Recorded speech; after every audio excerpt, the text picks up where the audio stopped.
चाचू कोई अच्छी कहानी सुनाओ। अच्छा, तुमको हम एक बहुत अच्छी कहानी सुनाने जा रहे हैं। जानते हो, एक जंगल था, बहुत घना हुआ जंगल। और उसके बाद में? उसमें एक चिड़ी और चिड़ा रहते थे। हाँ चिड़ी चिड़ा जानते हो किसको कहते हैं? हाँ, चिड़िया की बच्ची को चिड़ा और चिड़िया।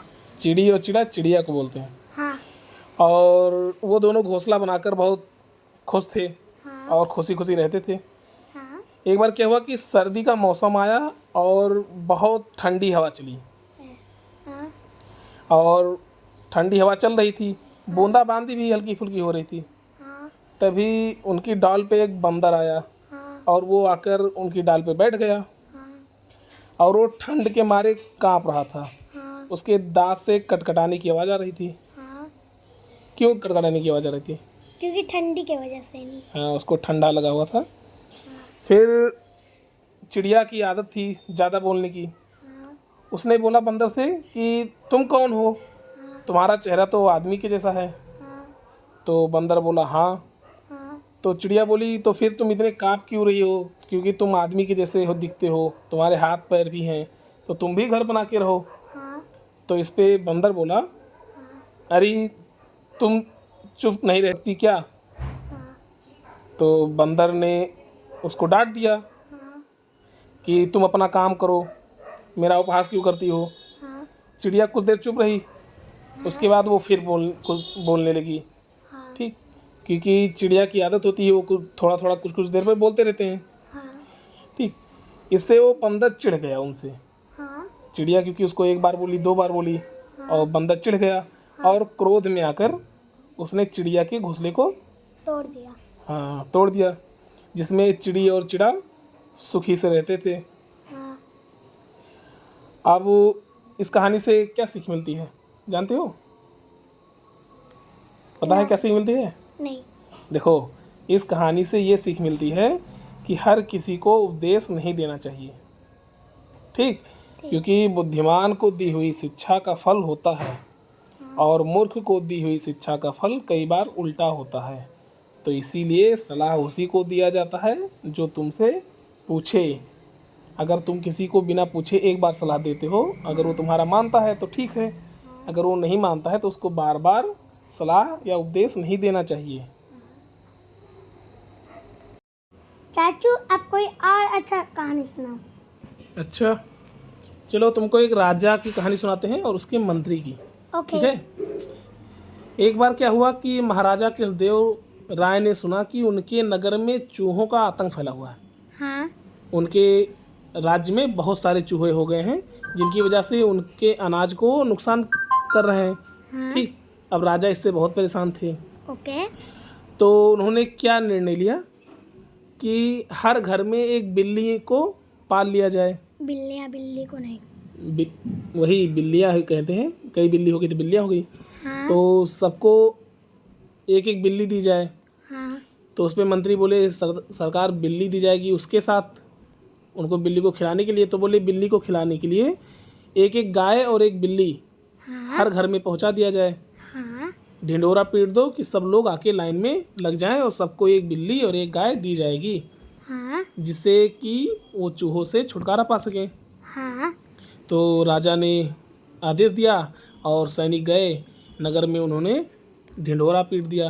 हाँ। ढिंडोरा पीटना जानते हो किसे कहते हैं?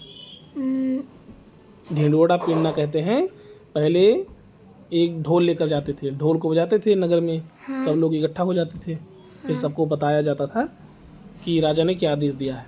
हाँ तब सब लोग सुनते थे और फिर वो समय पे पहुंचते थे। तो सबको बताया गया, सब लोग दूसरे दिन राजा के घर के सामने आ गए। हाँ अब सब लोग लाइन लगाकर खड़े हुए थे, सबको एक बिल्ली दी जा रही थी हाँ और एक गाय दिया जा रहा था। हाँ तो इस लाइन में एक थे तेनाली रामन। ठीक, हाँ तेनाली रमन जो थे बहुत ही होशियार थे। हाँ तो वो भी लाइन में लग गए, हाँ पीछे जाकर खड़े हो गए। हाँ तो जब इनकी बारी आई तो इनको भी एक बिल्ली दी गई हाँ और बिल्ली के साथ में एक गाय दिया गया। हाँ तो तेनाली रमन क्या किए कि वो बिल्ली को ले गए अपने घर, हाँ और बिल्ली बहुत भूखी हुई थी। हाँ तो उन्होंने गाय से दूध निकाला हाँ और फिर दूध को गर्म किया और गर्मा गर्म दूध का कटोरा बिल्ली के आगे रख दिया। तो बिल्ली बहुत भूखी थी, हाँ। तो भूख उसको बर्दाश्त नहीं हो रहा था, तो जैसे वो दूध देखी उसने मुंह लगा के पीना शुरू कर दिया। और दूध काफ़ी गर्म था, तो बिल्ली ने जैसे ही उसमें मुंह लगाया उसका मुंह जल गया। हाँ। ठीक, अब क्या हुआ, बिल्ली वहाँ से भाग गई माऊ माऊ करके। अब अगर वो ठंडा दूध देते तो बिल्ली पीती, उन्होंने इसको गर्म दूध दे दिया था, तो डर गई। फिर क्या हुआ कि दूसरे दिन उन्होंने फिर बिल्ली के आगे दूध रखा, तो बिल्ली को लगा ये भी गर्म दूध होगा, वो दूध को देखते ही वहाँ से भाग गई। ठीक, अब वो दूध नहीं पी रही थी। अब 3 महीना हो गया, क्योंकि थोड़ा बहुत अगर वो चूहा पकड़ लेती थी तो उसको खा लेती थी, उसका पेट भर जाता था। और वो जब चूहा उसको नहीं मिलते तो भूखो रहती, जिससे धीरे धीरे वो क्या हो गई, बिल्ली कमज़ोर हो गई। अब 3 महीना बाद राजा ने सबको आदेश दिया कि सब लोग अपनी बिल्ली लाकर दिखाओ कि देखिए बिल्ली सबकी कैसी है।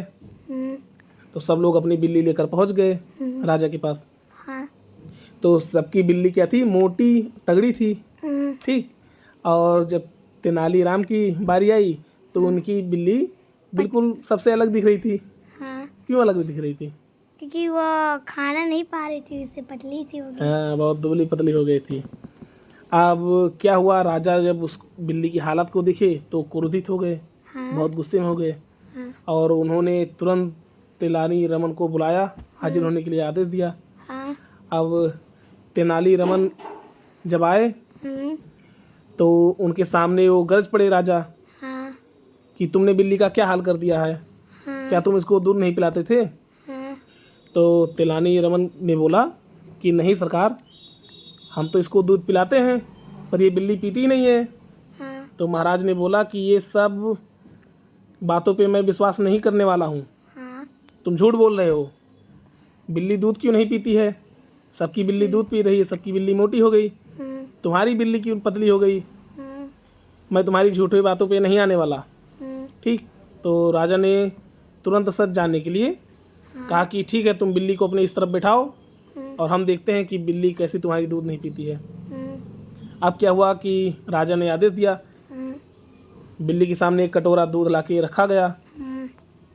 ठीक, 5 सेकंड की कहानी सुनने के लिए वीडियो को लाइक करें, चैनल को सब्सक्राइब करें।